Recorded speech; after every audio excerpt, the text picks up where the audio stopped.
எடுக்க மாட்டாங்க. ஓ பர்மிஷனா உன்னை வீடியோ எடுக்க கூடாது தெரியுமா? பிடிச்சி போலீஸ்ல கொடுக்கலாம் தெரியுமா? சட்டம் தெரிஞ்சுக்க முதல்ல.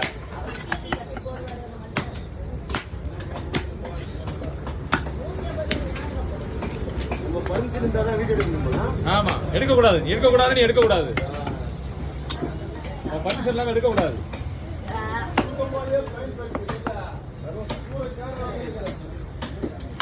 நீ நல்லா இருக்கா?